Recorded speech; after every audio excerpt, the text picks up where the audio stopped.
Het laatste rondje is gegeven. Vanaf nu schenken we hier enkel niet geestverruimende drank. De menukaart krijg je later nog voorgeschoteld. Welkom in mijn saloon, waar we samen het taboe rond het alcoholgebruik of het misbruik doorbreken. Want maken we ons allemaal niet een beetje schuldig aan een pintje, een kavaatje of een rozeetje? Ben je klaar om mee in dit nuchtere verhaal te stappen dankzij moedige getuigenissen, tips en tricks en raad van professionele hulpverleners? Hier hoef je geen alcoholieker te zijn om in het Stopcast-programma te stappen.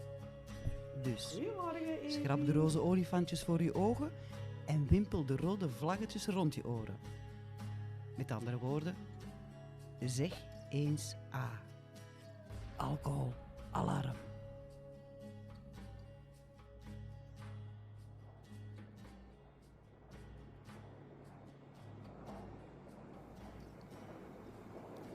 Fasten your seatbelt and listen to the podcast Alcohol Alarm. Attachez votre ceinture et écoutez le podcast Alarme d'alcool.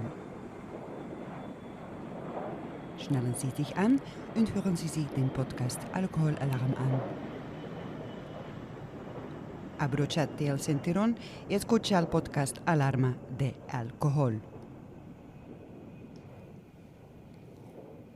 Vanaf de eerste aflevering nam ik je mee in mijn zoektocht naar een nuchter, alcoholvrij leven. En we zijn gestart met patronen te doorbreken.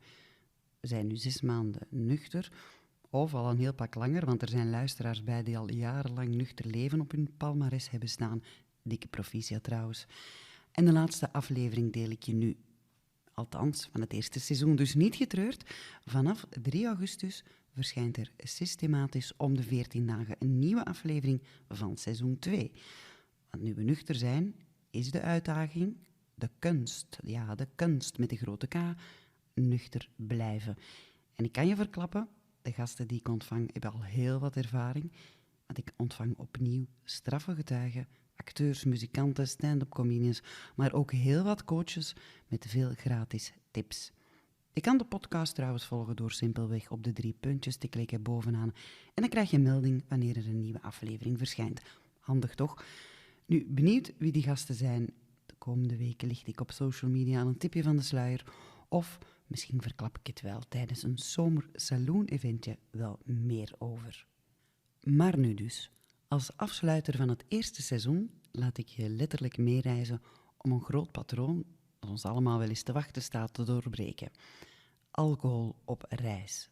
Of beter gezegd, geen alcohol op reis. Behalve mijn verhalen heb ik heel wat interviews voor jou klaarstaan in deze extra lange aflevering. Je hoort zelfs een anonieme getuige uit aflevering 4, die behalve haar reistips nog wat te vertellen heeft. Want we kennen het allemaal wel. Valiesje uitgepakt en dan terrasje met, jawel, een vast patroon. U kent het vast. Maar bij mij begonnen die patronen al iets vroeger. Het was stevast stressen de dagen voor ik op vakantie vertrok. Werken tot de laatste dag, wassen, plassen, ja, u weet het. Valiezen perfect ingepakt voor het hele gezin. En dan stond de fles limoncello al klaar de avond voor vertrek om te vieren dat we eindelijk op reis gingen. En of dat nu met een kater en een kleffe, plakkerige mond zou vertrekken, dat maakte me geen zier uit. Dan die hele stress op de luchthaven, iedereen zijn paspoorten inchecken, tussendoor een glaasje cava op de luchthaven. Dan moesten we toch vieren dat dat vlot verlopen was. Vliegtuig op en, jawel, een glaasje wijn om de oogjes te kunnen dichtdoen. Om dan in volle stress naar de eindbestemming, met als laatste trigger, of die boeking wel in orde zou zijn en de mens weet nooit wat er kan misgaan. Aangekomen, wachten tot de kamer vrij was, dus even al in een gin tonic gevlogen, kamerzicht op zee, check, valiezen uitpakken en opnieuw, here we go, terrasjestijd. Wel 3 maanden geleden nam ik de proef op de som. De reis zou er iets wat anders uitzien. Ik bezocht een vriendin en ik ging alleen op reis. Totaal overprikkeld kwam ik al van een paasbrunch waar volop gedronken werd, pakte mijn valies half in, op zich al een overwinning op mijn perfectionisme, en ik vertrok. En behalve die hopeloos ingepakte valies, nam ik ook mee mijn podcastmachinerie.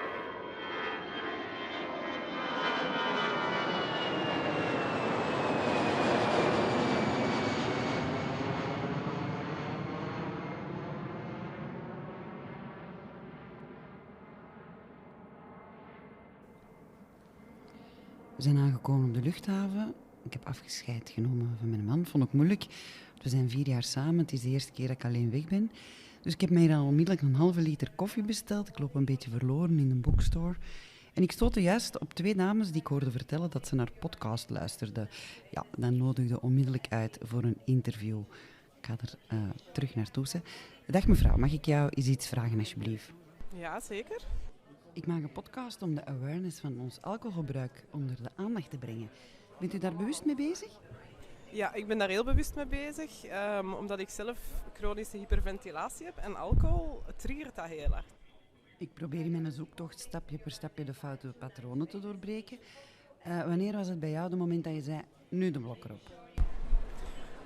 Ik denk dat mijn kinesiste mij daar een beetje bewust van gemaakt heeft. Dat voeding, alcohol, roken, dat allemaal wel heel veel triggert in mijn zenuwstelsel. En ik ben me daar dan zo bewust van geworden dat als ik meer dan een glas drink, dat ik inderdaad in stress ga. Ja, onze omgeving reageert daar ook niet altijd even enthousiast op. Hè. Hoe loopt dat eigenlijk bij jou? Ik moet zeggen dat de groepsdruk groot is, eerlijk waar. Ja. En leg je volledig de blok erop of is het gewoon minderen? Nee, ik probeer het bij maximum 2 glazen te houden, maar ik was daar juist ook al bezig. Ik heb de gewoonte om op een vliegen een gin tonic te bestellen. En zoals dat zegt, is nog vrij vroeg, maar het is vakantie, dus het longt wel. Misschien ga je dan eens terugdenken aan dit interview in de podcast en eens denken om dat eerste patroon te doorbreken, wie weet. En wat zou er als alternatief op het drankmenu staan? Goeie vraag. Thuis is dat heel gemakkelijk een theetje of een infusie of dergelijke. En op café vertik ik het om een water te betalen. Dus groot vraagteken. Oké, ik wil u hartelijk bedanken. Ik zou zeggen, naar waar trekt het? Wij gaan naar Faro, de Algarve, voor 8 dagjes onder vriendinnen dus. Onder vriendinnen. En zal de groepsdruk daar eigenlijk groot zijn, denk je? Of ben je omringd door niet-drinkers? Want dat helpt natuurlijk ook wel, hè? We zijn maar met 2, dus de groepsdruk dat gaat goed meevallen. En ik denk dat wij ons alle 2 heel bewust zijn op de momenten dat het ons goed gaat doen of niet goed gaat doen. Wel, ik stel voor, als het een beetje moeilijk is, luister eens naar de podcast Alcoholalarm. Super, dank u wel. Graag gedaan en goede reis, hè. Dank u voor u ook, hè. Ondertussen is haar vriendin erbij komen staan. Die wil ook iets zeggen. Vertel maar even.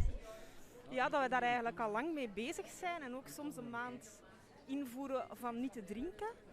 En dat je dan toch ook merkt op sociaal vlak dat je je echt moet verantwoorden waarom dat je niet drinkt. Dat je je veel beter voelt als je lange tijd niet drinkt, veel fitter en mentaal ook veel stabieler. Dus, maar ja, het sluipt altijd toch terug in je leven, zo drank, vind ik. Zo, nou. Ja, straf dat we elkaar hier tegenkomen. Ja, eigenlijk wel. Dat is echt een beetje de universe dat inleidt, denk ik. Maar wij zijn daar vaak mee bezig in ieder geval. Ja. Dat is ongelooflijk dat jullie mijn eerste interviewers zijn. Maar ik hoorde gewoon het woordje podcast. Ik denk, daar ga ik eens een babbeltje mee doen. Ja, ik vind het heel boeiend dat u dat doet. Fantastisch. Mag ik u een fijne reis wensen? Dank u wel.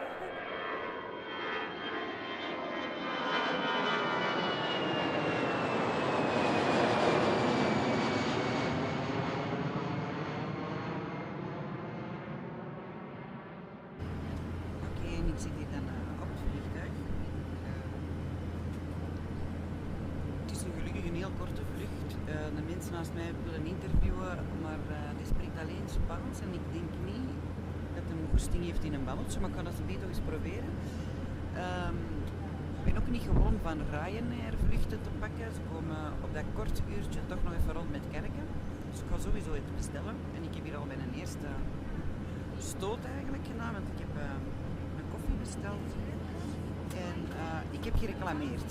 Ja, want ik dronk van dat bekertje en mijn mond is nu vol van die gruzzel van die koffie en je kunt het raden, ik kende dat systeem dus niet. Blijkbaar moet je dat met dat dekseltje erop, daar zit een filtertje op, moet je dat zo drinken en niet zonder dat dekseltje. Ja, je ziet dat ik er niet gewoon ben om koffie te drinken op een vliegtuig, maar meer voor de pilotjes of de wijn te gaan. Allee, tot zover mijn eerste ervaring met koffie drinken op een vliegtuig.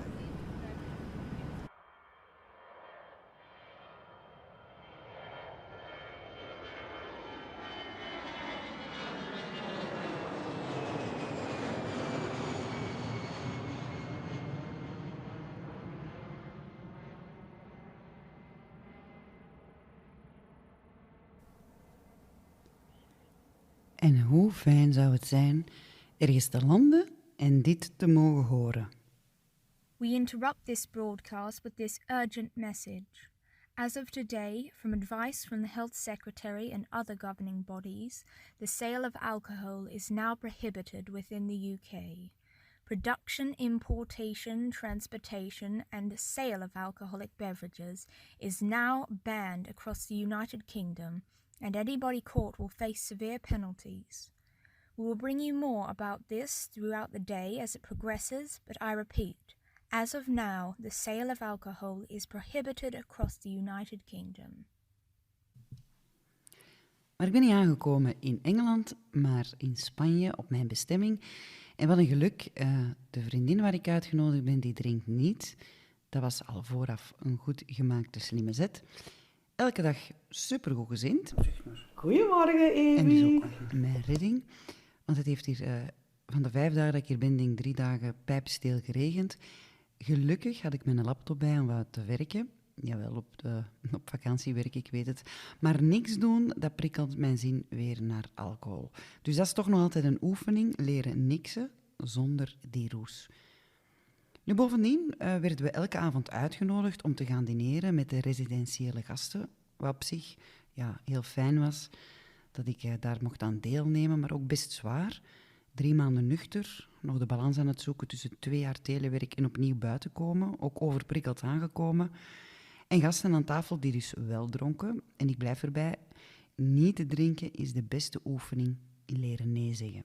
Maar ik moet toegeven, 1 voor 1 waren het allemaal schatjes die mij fantastisch hebben opgevangen. En door te vertellen over de podcast kwamen er verhalen boven aan tafel die niemand nooit van elkaar gehoord had. Zo was er bijvoorbeeld een zeer gerespecteerde dame hier, die een tennisclub runt, en haar levensloop vertelde. Hoe ze wel 2 keer in haar leven heeft moeten vluchten van echtgenoten die dronken. Zo vluchtte ze van Ierland naar Amerika, waar ze bovendien te werk gesteld was in een afkikkliniek. En daarna vluchtte ze van Amerika naar Spanje, naar hier dus. En ik werd bij haar thuis uitgenodigd om te luisteren naar haar verhaal. En nog straffer, ik mag het hier met jou delen. Hier is Una. Okay, I'm here invited by Una. Thank you very much for the invitation. You're a woman of the world, I heard, where we were talking at dinner. So now I'm here at your home, especially to do the interview. And what I heard, your experience with alcohol are not so fine. Where does your story start, if I can? Well, the story starts, I was brought up in a home. I'm the youngest of 5 children, and my father, he never drank at home, was never inside a pub, but in his line of work, where they seized alcohol, they sampled it before they came back.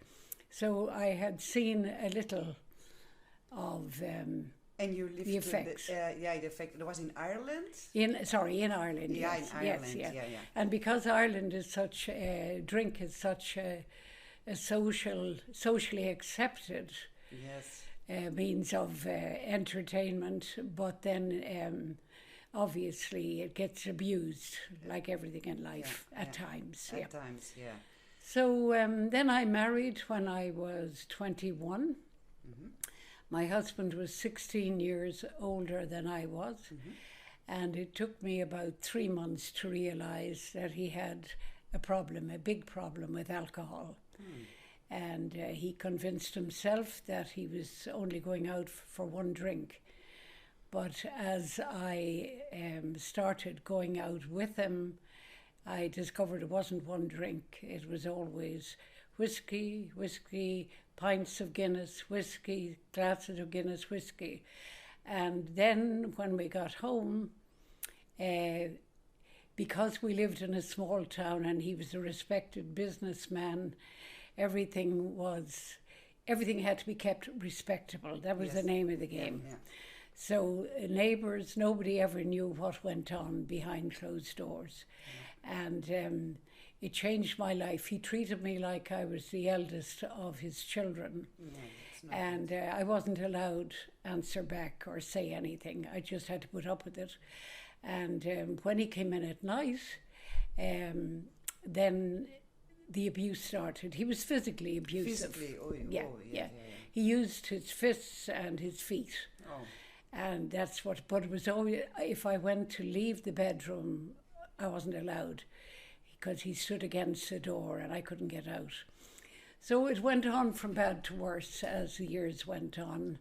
And I had very bad experiences, guns, loaded guns held to my head.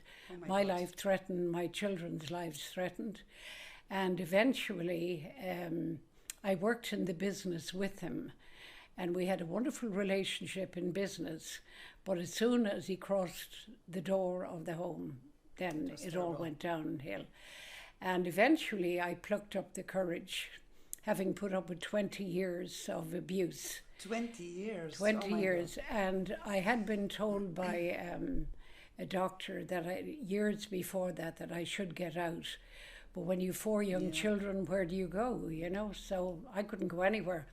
But anyway, in the end, they were getting, the youngest was 11, and the next was my daughter, and then the next was a son, and he was 13.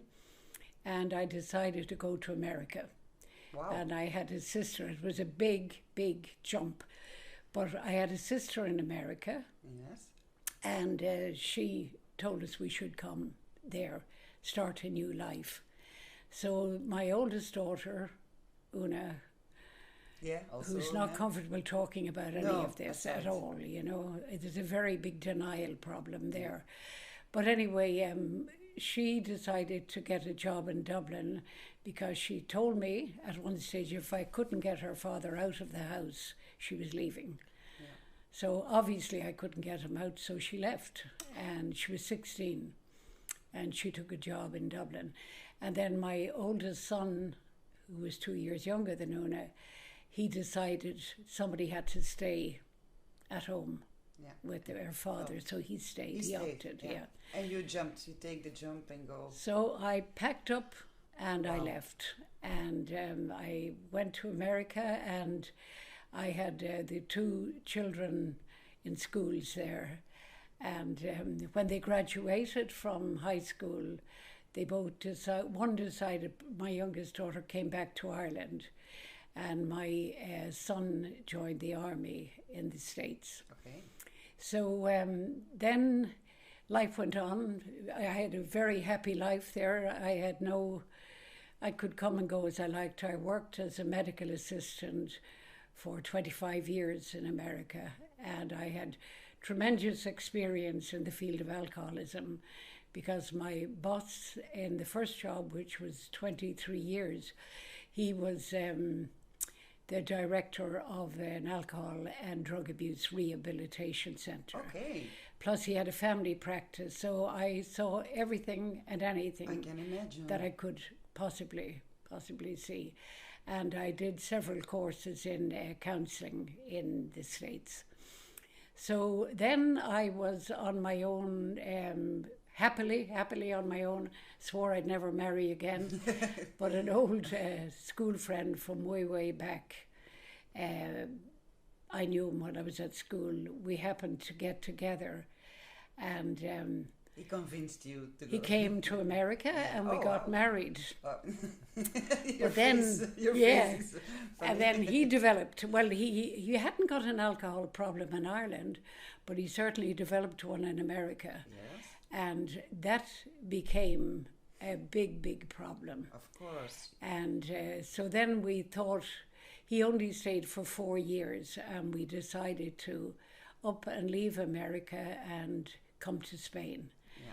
So the situation got worse in Spain because if you don't have something to keep your mind occupied, all you do is drink and eat, get fat and die quickly. But anyway, he had a major problem, and it all came back to you. He wasn't abusive, but he was. He just when he drank, he couldn't stop, and he was verbally very abusive. And that mentally it's very and mentally hard. it does. It's very, very difficult because when men with alcohol, funny, I'm tall. I always had small men who had little Hitler symptoms. They were like, the small men syndrome. But he decided, this was the second man in my life, thought he could control me. Yeah. But he had me at a... Nice try. Yeah, he had me at a very different time in life.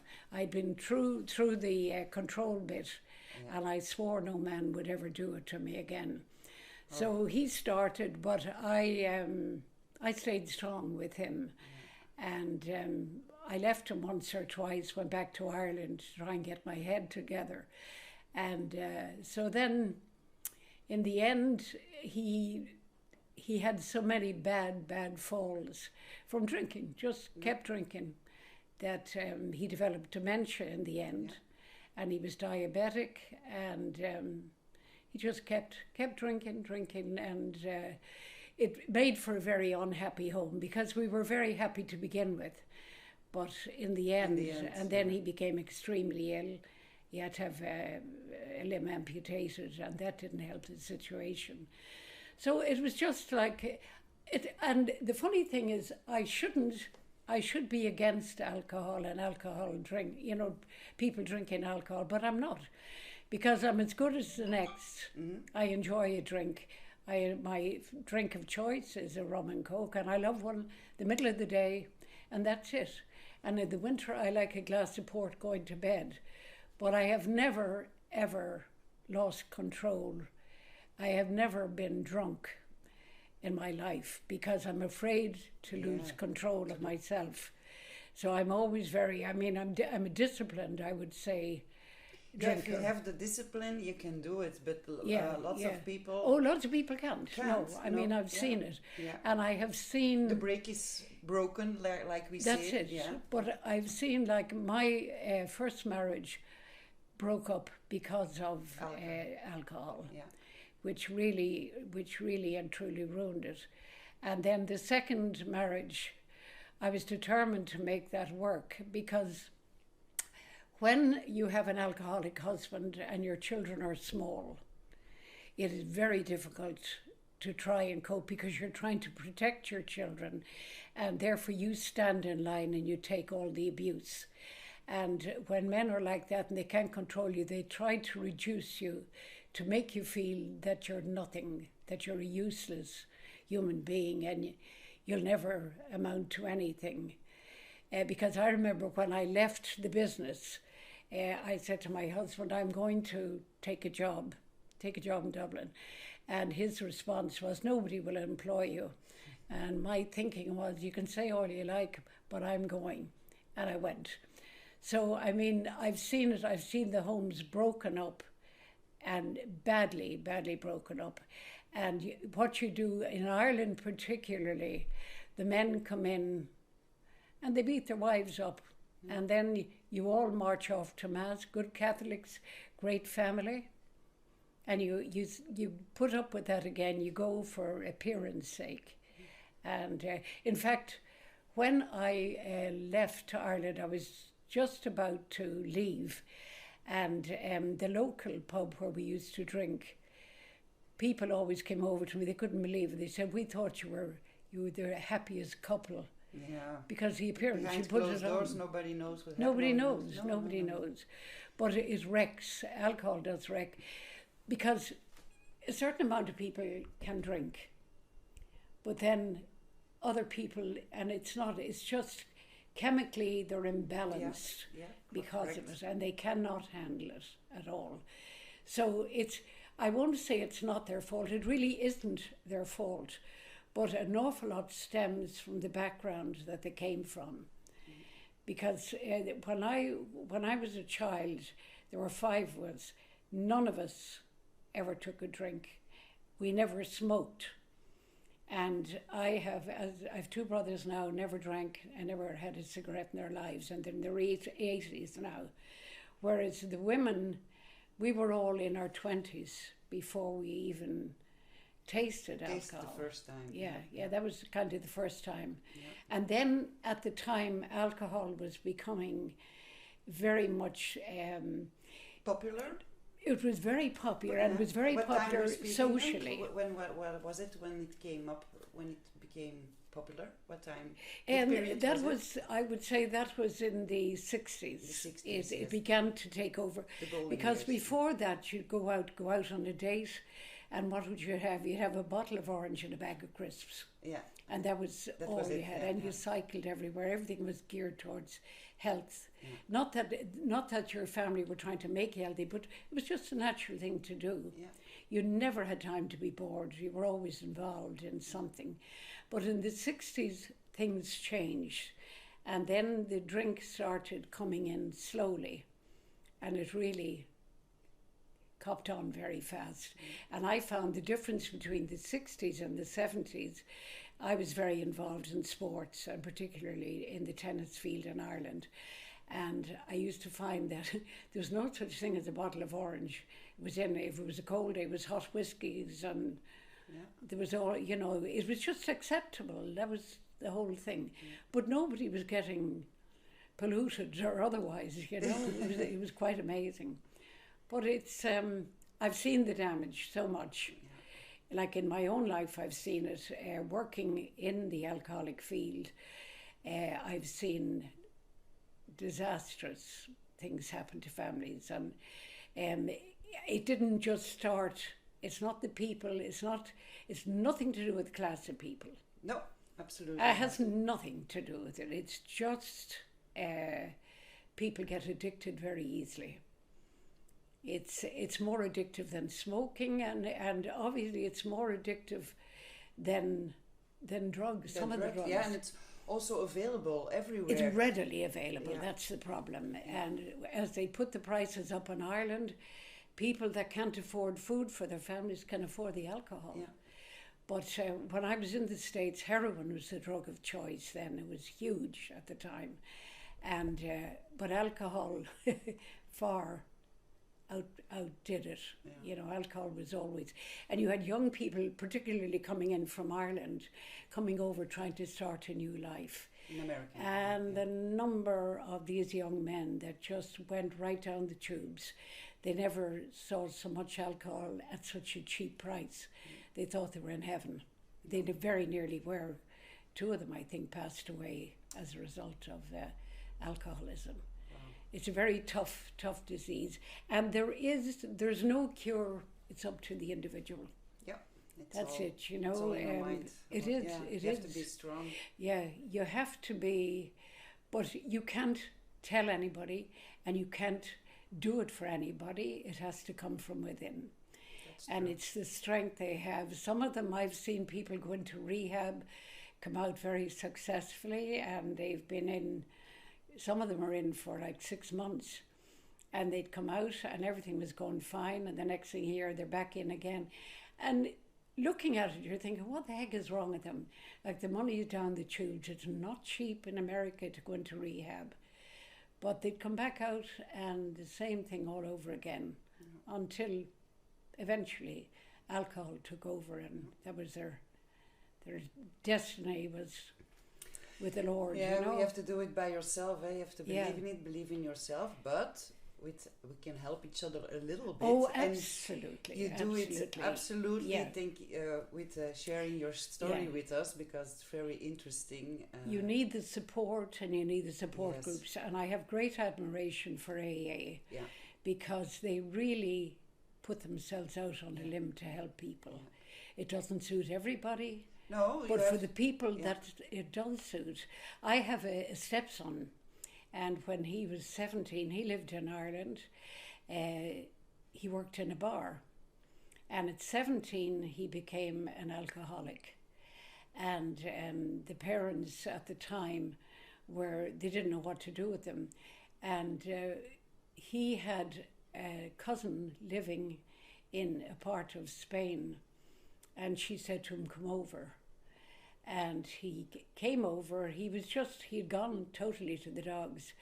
He picked up, he stopped drinking. He did go to AA, and he went to some support groups. He went and took his degree in English and Spanish.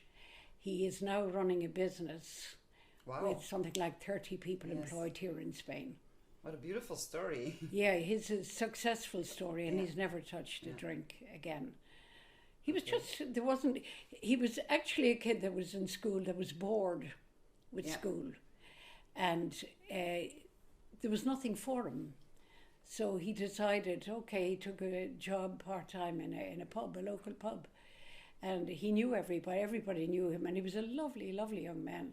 And then it doesn't just involve the drinking, but then he was taking like his father's credit card and, that's no good news. Taking money to go get it. They have to, But it's a very, very, you know what it's like? It's like an early onset of, it could be any disease, but alcohol is the happy way that you go into it. Because alcohol makes a lot of people feel really good about themselves. Till 1 point. Yeah, 2 points. And then after that, you get over that. It's like taking a fix. I've never had drugs, but it's like, from what they describe, they take cocaine and they get the high. Yeah. And then suddenly, with continuous use, then their health is affected and they start going downwards. Yeah, downwards. And that is the biggest problem. But I would never condemn the use of alcohol. I would condemn the abuse of. Yes. Nice said. That's about it, What a nice interview. May I tell you that you're a very strong and powerful woman, and I've lots of respect what you achieved in life. Yes, absolutely. No, it doesn't bother me to speak about alcoholism because I've been through it. Yeah. I really have. But in different ways I've been through it. From the abusive situation, from the mental, my first husband, he was mentally abusive. Yeah. And I mean, he would tell me he was going to tell me something but I wasn't allowed to speak. I had to sit on a chair, and if I'd be going, and he'd say, it was like Judge Judy, I'm speaking. And I'd sit there like a fool. And when he was finished, I'd say, but, and get up and walk out of the room. So, I mean, my sisters used to say to me, he's a little man. Yeah. Why don't you just hit him with something? But do you know what? I was terrified all my life of him. Yeah. Terrified of him. Yeah. I used to really... Yeah. It was so bad that I used to go out to my mother every Sunday, bring the 4 children. She'd mind them when they were very young. She'd say, go up and play tennis. I'd come back and come home. And in order to get to the house, I had to cross a bridge. And my heart, the minute I came to the bridge, would go bumpity, bumpity, bumpity. Terrified. I had to be home at 10 o'clock. I was Cinderella with 2 hours knocked off. But yeah, it was a really rotten existence altogether, And as I say, that was put down to his abuse of. But anyway, apart from that, everything else is everything is good. Now. I'm loving life here altogether. Okay. And again, if you hadn't got something to do, or like I run the tennis group 3 days a week. I play music a couple of nights a week, and that keeps me going. I haven't enough time for myself, which is a good thing. But no, I do enjoy it, and the good thing about it is when they're down playing tennis, you're certainly not drinking. Afterwards, they have social drink. When you're playing music, you can't drink because you're playing all night. You play 3 hours at a clip. But I also always say, get a new hobby, do something new. Exactly, and something that you love then takes you out of harm's way, really, doesn't it? Yeah. But so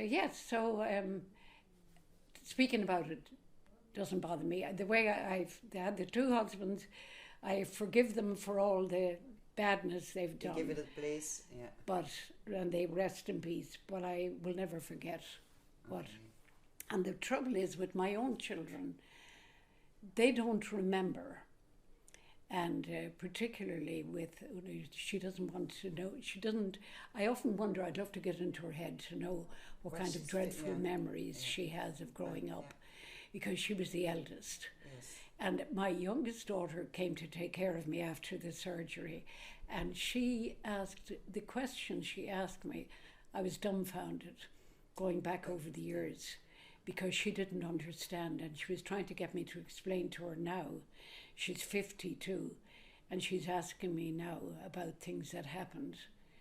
But she saw more than Una turned blind eye. She doesn't want to. And I'm sure she's hurting from it. That's why I think she's not comfortable to talk about it. But I thought, well, your mother will open her mouth anyway. I'll certainly talk about it. No, I just, I enjoyed even during the counselling thing and that. I really enjoyed that because it helped me. It's like a therapy for you. Exactly. A little bit. It gave me an insight into why and wherefore. I could never understand somebody saying they did not remember what went on the night before. I couldn't understand that. I thought that's just weakness. You don't want to remember. But then I learned all about the blackouts. And I thought, okay, then there is a reason for it, that it does happen and people don't remember. But that didn't change my mind too much. No. I wasn't being sympathetic about blackouts at the time. No, and I still, as I say, I'm like when I go out and that, I enjoy a drink, but I don't want to sit and drink. I have a limit to what I will let pass my lips. I love to hear that. I do. I really have I think I'm sensible enough, but I am a very disciplined person. Yes. And that helps me, And through all the bad experience, it has made me a stronger person. Wow. I think nothing would knock me now at all, No, I'm sure of that. Certainly not a short man. Lovely to end. May I thank you for this beautiful interview. Thank you very much. Thank you very much. Thanks.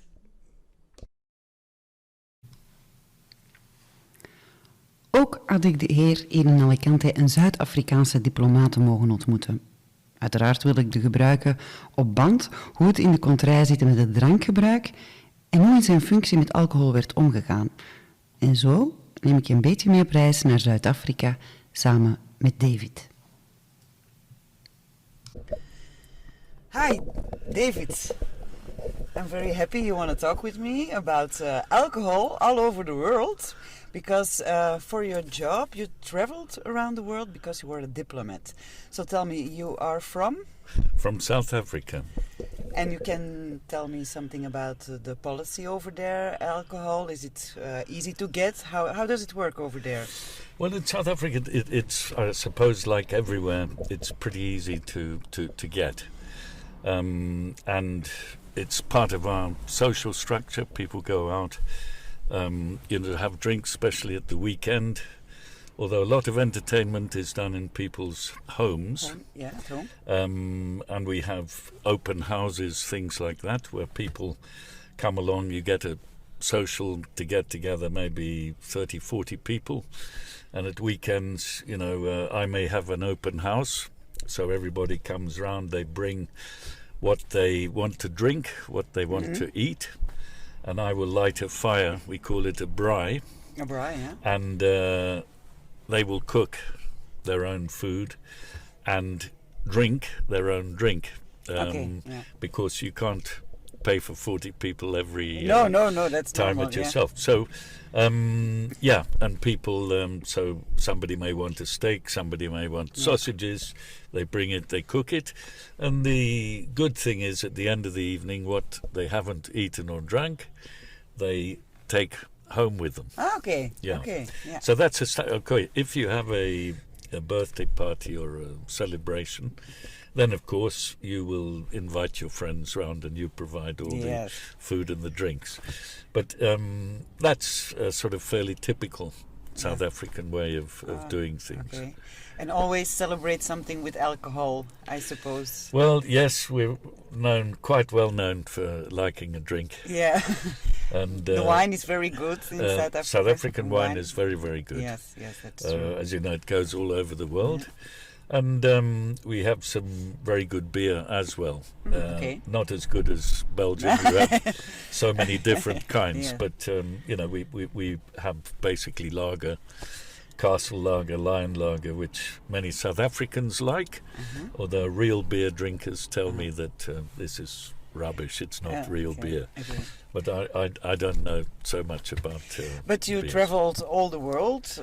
You met a lot of people, interesting people, and most of the time there was alcohol involved after your meetings. A lot of I can say one thing. When I was posted in Luxembourg for a while, and I had the honor. Apparently, they had a thing called the Scandinavian Boys Club. Sounds a bit weird, but the Scandinavian Boys Club was made up of Scandinavian bankers. Okay. And I had the honor, I was the first foreigner admitted to this group. And they used to meet the first Tuesday of every month in one of the members' homes. And I remember the first one I went to, a guy called Knut, and turned up at his house, and they have a standard menu. It's potato pancakes and sausages. Yes. And I sat down, and there was a bottle of aquavit in front of me. So everybody's arrived, and I thought, okay, being a polite South African, I'll open the bottle and give it. And Knut said, no, David, that's your bottle. Everybody had their own bottle of aquavit. Anyway, cut a long story short, we drank beer, and very often somebody would propose a toast to some bank or somebody, and we all had to down our beer, and accompanied by a snaps. Now, being a South African boy, I understand that to keep yourself sane or sober, you must eat a lot. So I was eating a lot of the potato pancakes and these sausages while drinking a lot of this stuff. Anyway, the first people began to fall over and be driven home by taxi around even 9:30, I think. And I kept going because I was eating a lot. Anyway, Knut and I were left. I think I had a bottle and a half of aquavit. I wasn't drunk, but I have to say for 3 days afterwards, I've never had such an incredible hangover. I was wasted. And Knut, the host, he was 2 meters 4, by the way, a very big Norwegian guy. He didn't. He looked as if he'd maybe had a glass of lemonade or something. He had a lot of exercise. But I mean, there in Luxembourg, and most places I've been to, alcohol plays a big role. And I suppose if you drink socially, you're smart about it. It's okay. But I met a lot of people who got very, very sick, became alcoholics. Yeah. And I also understand that in the business world, it's common when you go for a dinner or a lunch, you also drink alcohol with that, huh? Well, you are. And I mean, the thing is, it's, good food, good wine. And then, of course, afterwards you have a coffee and some brandies or, whatever, digestives, as they say. So, it plays a very big role. And I think some people can handle it, others can't, I mean, as I said, I know a lot of people who... because I know already politicals, how you say it? Politicians, who said, who want to stop drinking. They said, I stopped with being a help me? Politician. Yes, thank you, because I have to go from one reception to the other, and I can't manage it. Well, this is the thing, you can't...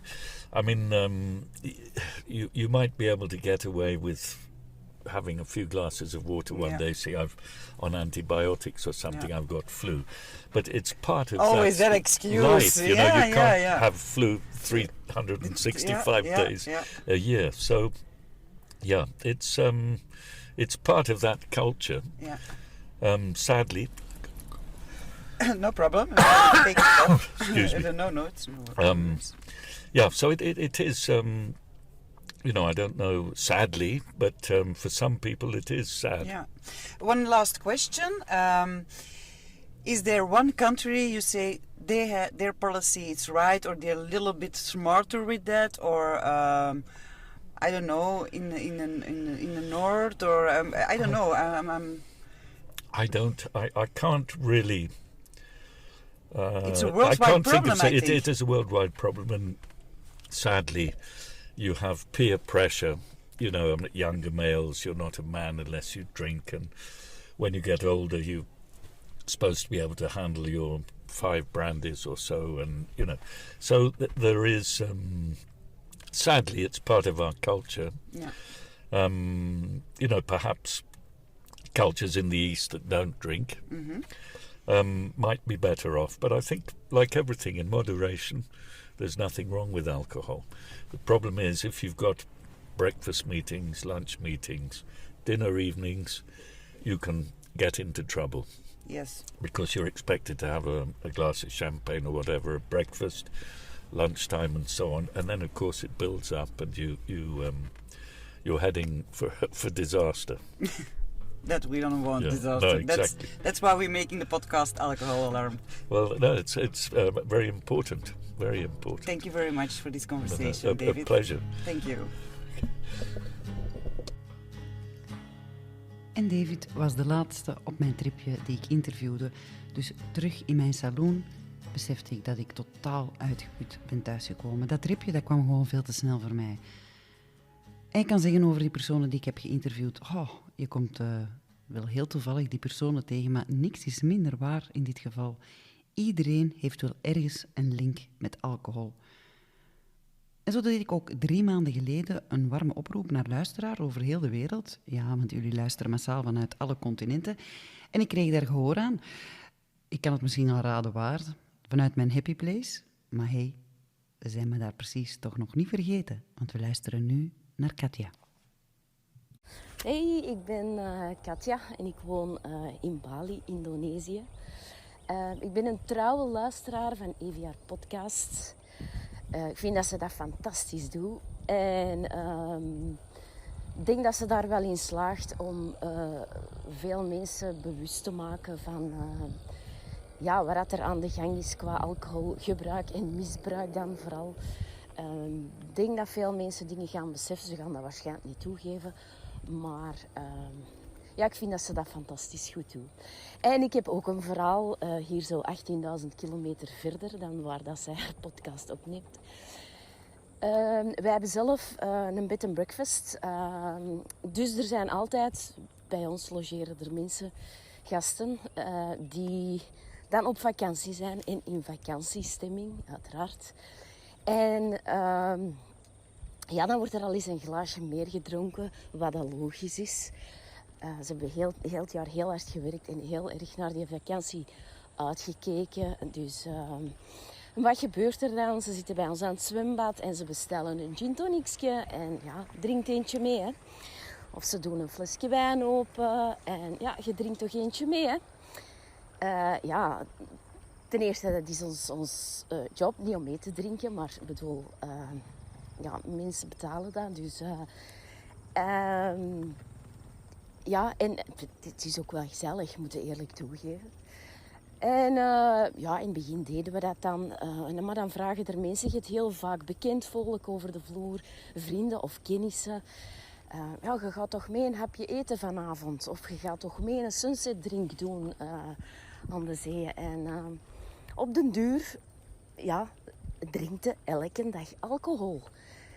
Nu, wij waren er al heel snel achter, mijn man en ik. Wij zeiden ook van, wij zijn niet op vakantie. Hè. Die mensen zijn op vakantie. Wij moeten ook nog altijd wel werken. Want je gaat dan ook wel eens mee uit, tot 's nachts of zo. Maar wij moeten daar wel om 6 uur 's ochtends terug zijn voor de andere gasten, die niet tot 10 uur in hun bed blijven liggen.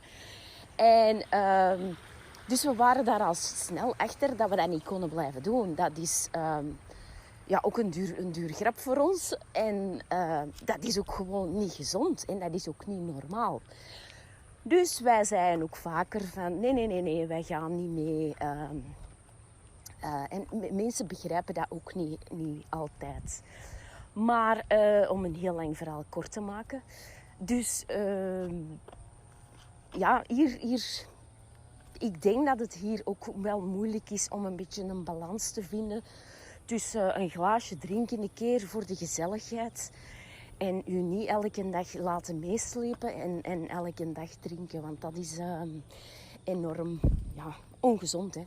En ik denk dat we daar wel in slagen. Veel mensen zeggen dan van zeg, doe eens niet asociaal. Ik bedoel, daar heeft dat niks mee te maken. Maar voilà, dat wou ik meegeven. Nogmaals, ik ben heel trots op Evie, wat ze doet. Enorm trots op haar. En ik hoop, en ik weet dat zeker, dat ze daar heel veel mensen mee kan bereiken. Dat er ogen gaan opengaan en dat mensen effectief er ook iets aan gaan doen. Wat dat daar bedoeling is, uiteraard. Hè. Dus voilà, dat was het voor mij uit het verre Bali. Ik zou zeggen, doe ze verder, hè, Evie. Ik ben heel trots op u. Dag, dankjewel. Dikke merci, Katja. Toen mijn hartje echt sneller slaan. En ik kan je vertellen, maar je weet het misschien al deze week. Ja, ik ben nu meer dan 6 maanden nuchter. Ik doe opnieuw een poging op vakantie te gaan. Jammer genoeg is het niet Bali, maar Tenerife. En ik ga er eens proberen van te genieten. Maar daarvoor wou ik toch nog iemand aanhoren. En ik bel haar op. Jij kan gewoon stiekem allemaal meeluisteren. Want last but not least sluit ik graag deze reeks interviews af met een dame waarvan je haar getuigenis al eens mocht aanhoren. Het was een anonieme getuigenis, maar ze heeft er nog een en ander aan toe te voegen. Niet alleen aan deze aflevering, maar ook aan die getuigenis zelf. Hier is Katrien van... ...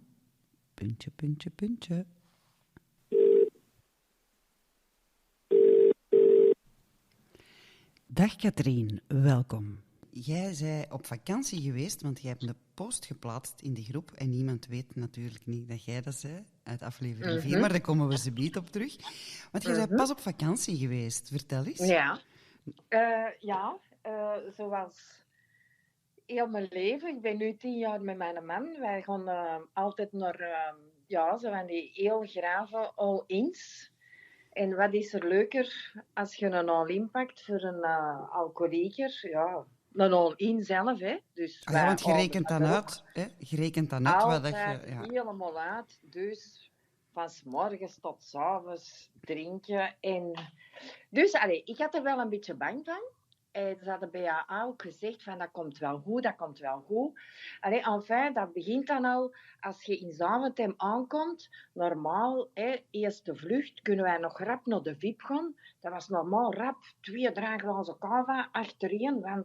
En dan, dus dat ging niet. Dus niet naar de VIP. Jawel, wel naar de VIP met je zeroken. Helemaal anders dus dan op dat vliegtuig. Normaal ook direct 2, 3 kava's. Ja, ging ook niet. Ja, en dan in dat hotel, je komt dan binnen en normaal verwelkomen ze u met een glaasje champagne. Ja, voor mij dan ook niet. Oké. Dan ga je naar de kamer, dan kom je terug en dan zie je die grave zwembadbar met al die lekkere drankjes en vooral die een dubbele cava onder rocks dat ik dan ging bestellen. Ook niet. Ouch. Ja, dat was zo, dan begon ik me eigenlijk toch zo wel een beetje zelf medelijden van, hoe kon ik dat hier, dat voelde extreem raar aan.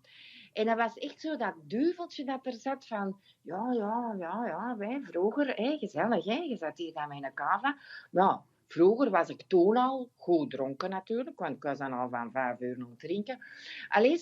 Dan moet ik zeggen, die eerste dag was eigenlijk zo'n beetje in mineur, want dat is echt raar. Dat zijn van die gewoontes. Je komt 's morgens bij de ontbijt, die zilveren bol, die stot er met al die flessen in.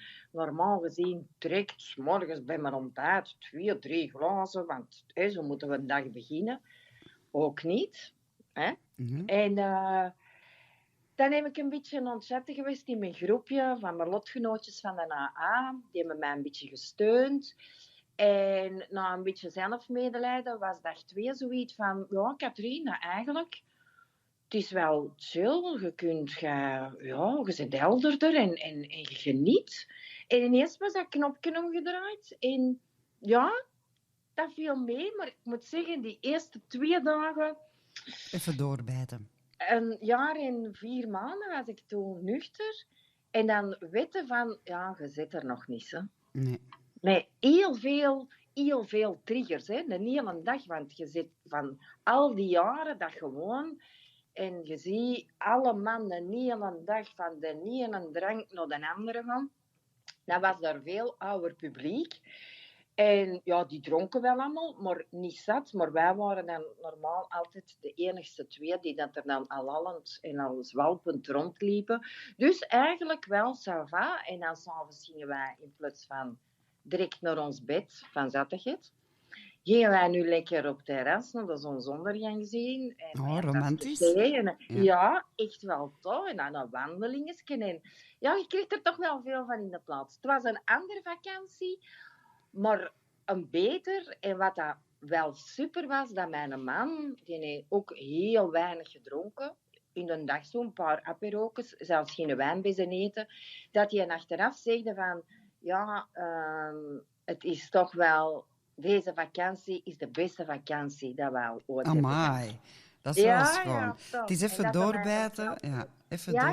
Ja, maar je moet doorbijten. Want het is echt die gewoontes dat je moet... waarom dat ik vroeger op reis ging, voor heel de dag te zuipen. Hè. Ja. Maar ja, we hebben dan ook zoveel meegemaakt door dat extreem drinken. Ik ben in ieder geval voor 1 keer eens niet in affronten gevallen. Ik ben niet gevallen... goed. Echt tof. Ja. Moeten doen. Ik zal tegen iedereen zeggen, even doorbijten, die een duvel opzij duwen, onder een schouder en dat engeltje nemen. En ja, het stond mij al zo ver. Nee, ik ben echt een achteraf bekeken. Super vakantie gehad. Allee, kijk goed, ze ziet er fantastisch uit. We zijn hier aan het videocallen trouwens. Hè. Spijtig dat ze niet kunnen meekijken. Maar... Binnenkort kunnen ze wel weten wie dat je bent, hè? Want je bent niet meer zo anoniem. Vertel eens. Nee, toen jij mijn die podcast opnam, dan had ik nog wel zoiets van, ik had zo nog... En ons mama zei dan ook zo van, niet meer je achternaam, hè. Mijn man zei ook van, zeg niet je achternaam, hè. Maar nu heb ik zoiets van... Ik heb dan wat postjes gezet in alcoholalarm. Ik kreeg er eigenlijk redelijk veel respons op. Ja, allemaal heel toffe reacties, hè? Ja, allemaal toffe reacties. En nu heb ik toch zoiets van... Ja, waarom mag mijn achternaam er niet bij? Ja. Ik zou niet weten voor wat niet, want ik ben eigenlijk trots nu. Ik ben ziek, ik ben een alcoholiste, maar ik ben daar... ik ben trots, ik heb dat overwonnen en ik ben blij dat ik AA heb. En dat mag nou eens... Ja, nee, dat mag geweten worden. Ja, want dat was zo ons geheimpje. Als jij het postte in de groep, dacht ik, ze moesten niet weten dat jij de anonieme getuige bent. En het is altijd zo heel positieve reacties. Dat is altijd wel heel plezant. En de mensen die je ondersteunen. Dus vanaf nu mag iedereen weten dat jij, Katrien... Van Kamp, van podcast nummer 4. Ja, van podcast nummer 4. De stralende madame die dikwijls ook foto's van zichzelf post. Hè? Ja. En ook vooral de voorfoto's. Hè? Ja, de voor- waar ik redelijk beschaamd voor ben. Ja. Maar dat is nogal een... Dat zet ik nou niet op mijn gewone Facebook. Nee, bij ons want in de groep. iedereen moet dat weten. Ja. Maar deze in die groep, omdat je krijgt eigenlijk zoveel steun. En iedereen is zo eerlijk in die groep. Ja. Ook als ze eens een schaverken hebben gedaan en dingen. Vind ik dat nu wel... Oké, dus... Iedereen, ik ben Katrien van Kamp van podcast nummer 4. Dat is zo fantastisch. Ik krijg er kiekenboebelen van, zeg. En misschien krijgen de anderen ook wel zin om iets deel te nemen aan de podcast en hun verhaal te vertellen. Hè? Ja, dat was voor mij een enorme ervaring. En iedereen van mijn vrienden dat heeft beluisterd, hebben allemaal hetzelfde gezegd. Punt 1, allemaal van, oh Katrien, ik wist niet dat het zo erg was. En dan zegt ze ook van, vooral ook ons mama en mijn man ook van, we zijn zo trots op u. Prachtig. Ja. Maar het is een lange weg geweest, maar het gaat hoe langer, hoe buiten hier en daar een triggertje. Dat zal iedereen wel hebben. Maar dan denk ik direct nu van, ik kan dat rap, behalve dan op vakantie, rap dat triggertje, dat ik zo iemand een kavaatje zien drinken, dat zo helemaal sprankelt. En ik proef het nog in mijn mond. Maar dan heb ik zoiets van, oh nee. Ik kon toen niet meer mee en niet meer zonder drank, dus nee, dat doen we niet. Nee, want de rem was kapot, hè? Ja, totaal. Ja. Totaal. En ik heb het dan eigenlijk in mijn podcast een beetje verbloemd, want ik heb wel heel ver geweest. Ja, maar goed, dat is voorbij, hè? Maar weet dat we werken eraan. Een inspiratie voor velen, hè? Een inspiratie voor velen, hè? Ik heb al heel veel reacties ook op die aflevering gekregen, want dat was de aflevering over de gastric bypass, waar we trouwens in het tweede seizoen ook nog eens een beetje dieper gaan op inzoomen. En lukt dat al, zo wat de combinatie nu het juiste eten vinden? Want we kunnen nog altijd niet veel eten. Mensen zeggen dan ook, ja, maar je kunt dan eens wat meer gaan eten. Maar dat is niet, hè. We kunnen niet veel eten, ook niet. Nee. En daarom, ik ben dus door dat stoppen met drinken. Ik was een beetje bijgekomen van dat laatste jaar zo extreem te drinken. Ik had dat niet meer. Maar dat zijn zoveel suikers dat je binnenkrijgt, dat je echt opzwelt en dingen. Dus ik ben eigenlijk op die eerste 6 maanden was ik gewoon 10 kilo vermagerd, gewoon door die suikers niet meer te hebben. Hè? Ja. En ik blijf gewoon stabiel en we doen wij stille voort. En alles daarvan. Kijk hoor. Ja, we volgen wij gewoon ons 12 stappenplannetje. Ja, maar niet meer zo stil in de groep dan, hè? Nu. Nee. Katrien van Kamp van podcast nummer 4. Ze gaan het nooit niet meer vergeten. Nee. Goed, Katrien. Heb jij nog iets mee? Ik denk dat je al veel tips kunt geven. Zeg, en in de loop van de tijd, er zullen nog wel tips zijn die dat je in de groep kunt delen. Feel free, hè, zou ik zeggen. Hè? Ja, nu ga ik weer zo... van de week, maar dat moet zo opkomen bij mij. Zo. Ja, vanuit een buik. Laat dat volledig gaan. En dan begin ik te schrijven en dan is dat wel zo. Dikke merci ervoor voor de ondersteuning. Dat is graag gedaan, Evie. Ik zou zeggen... Ik ben ook zo trots op u. Ah, is het waar? Oh, okay. Ja, en ik wil ook zo bedanken voor die... Ja, dat was zo echt wel een heel ding voor mij. Dat ik dat heb gedurfd en dat heeft mij ook wel... nog verder geholpen in het nuchter zijn. Echt wel, zo. Kijk, mooi. Ja. Kijk, mooi. Ja. Zeg, dat word ik en onze vriendschap, dat we er al hebben uiteraard, overgehouden, sowieso. Dat is voor het leven, dat weet ik sowieso. Ja, dat is. Kijk, mooi. Ik kan er niet veel meer aan toevoegen. Nee. Ik zou zeggen, merci. We zullen afleggen en dan kunnen we nog een beetje nachatten met ons twee onder elkaar. Oh ja, dat is goed. Is dat goed? Oké, dag iedereen. Dag Sjoeke, dada. Dada.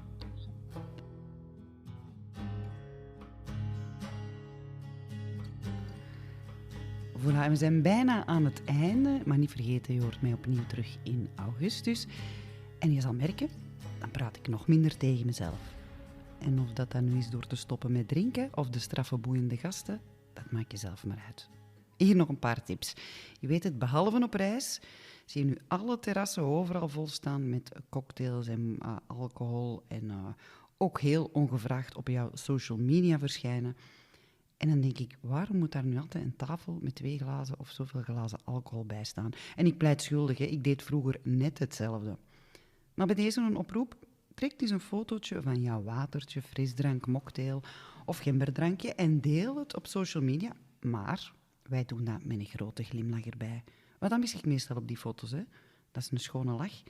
En dag gerust, alcoholalarm.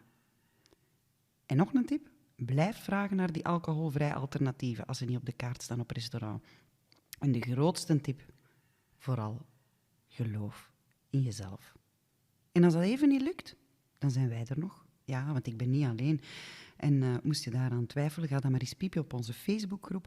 Want we zijn bekend met 300, wat zeg ik, 500, dat was al verkeerd, 300 op Instagram, maar 500 zielsgenoten in de Facebookgroep. En daar zit een heel pak ervaringsdeskundigen bij die jou de beste raad kunnen geven. Dus langs de ene kant krult mijn neusje als ik dit vertel, ook dat de podcast al bijna 10.000 keer beluisterd is.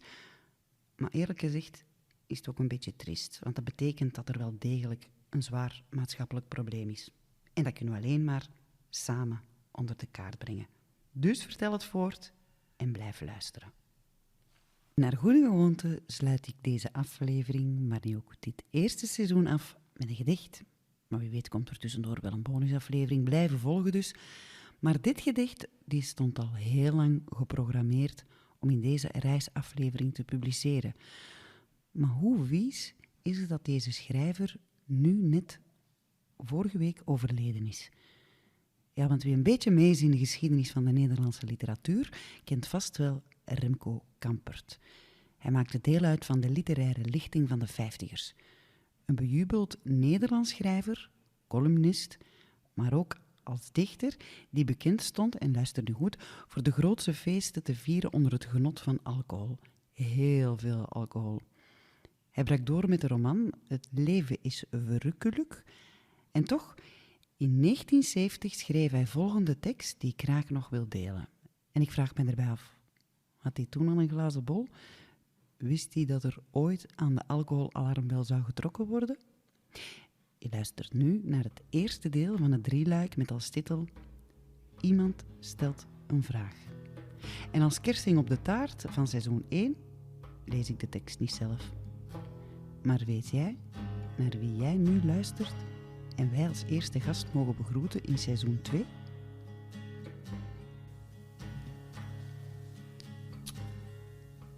Het was een geweldig feest. Er stierven 3 mensen. 1 van ouderdom, 1 door alcohol, 1 omdat hij vocht met de slang. Oh, maar er werd gezongen, gedanst en gedronken. De pijp ging rond en de pruim. Oude verhalen werden nieuw. Opa's stonden in hoog aanzien. Die zeiden dat het zo altijd was geweest. En altijd zo zou blijven. En de kinderen bleven erbij, tot ze niet meer konden. Oh, maar er werd gedanst en gevrijd bij het leven. Een dag, een nacht en een dag. Tot het zout op was, de kruiken leeg en de schelpen door de kroegbaas weer afgepakt. Toen wankelden ze lachend de berghelling op, sliepen hun roes uit in het gras, een nacht en een lange dag. Terwijl ze sliepen, reden, beladen met het werk van hun handen, in kratten en balen verpakt in bewaakte kolonnes, de vrachtwagens naar de stad. De stad van de banken en de congressen, de stad van de krotten en open riolen, de stad van de mooie dames met chauffeur, de stad van de hoeren voor een knaak, de stad waar iedereen verdient het zout in de pap, iedereen die een vinger in de pap heeft, de stad waar ze altijd van droomden, de stad die ze nooit zouden zien.